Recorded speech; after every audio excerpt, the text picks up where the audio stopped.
Komachielo masira mar oula mikelo gi koth mapek pod medo kelo achiedh nade kae gweng' ma Oluti Nyabera kaunti ma Kisumu jodak ywago pek magin go bang' koth manyochwe kendo kelo oula. Kaka jafomora Carolina Tieno lero gi ywak ni pong' mar aora Nyamasaria kod Kibos osebedo midhiero ne aluorano.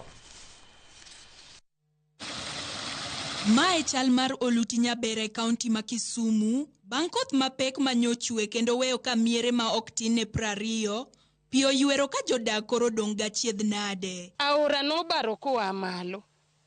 To mondo minang'e na aora ka baro koa malo, pi no tuch gi e tok dala na koni kadhi kama. Then samoduogo back eko onge kumodhi nikech mtaro onge. Siwejo gine mtaro onge ma pi nyalo luwo ka donjo gode e aora.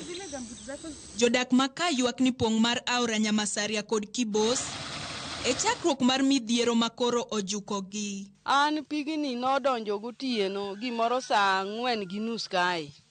Noyudo kae kasetieko to awinjo nikech sama pigni biro to awinjo komor to achako chich. Koro ka pi aneno na ka pi piena no bira dichiel nyaka gwen man tiere godo pi no ywayo nikech onge kana nyalo reso gweno. Koro ana reso mana ngimana. Guogi gi to nochikore wiye kuondegi. Jodak Moluti Nyabera bende seyo jotelo magi wacho ni ok osebedo ka deo ywak gini kendo miyo giyudore e midhiero mathoth e kinde ma koth chwe. Injinia ikikuja wanakataa wafiki hawakuambiwa wafike hapa. Ojwang naye alituita tuko Mau Forest. Boito aliingia alisema hakuambiwa hii ni area yake. Sasa hii area ni ya ule Nyalenda Nyalenda B ama Nyalenda ama Manyata B. Na to moloyo governor onyiswa ni wadake area mane. Dwaro margi koro en neno ni sirikal oketo hinga mabiro geng'o oula kod odundu makeyo pi oula. Kadang' ayudo kaka dang' konya mondo atiek ot madwa gero ni.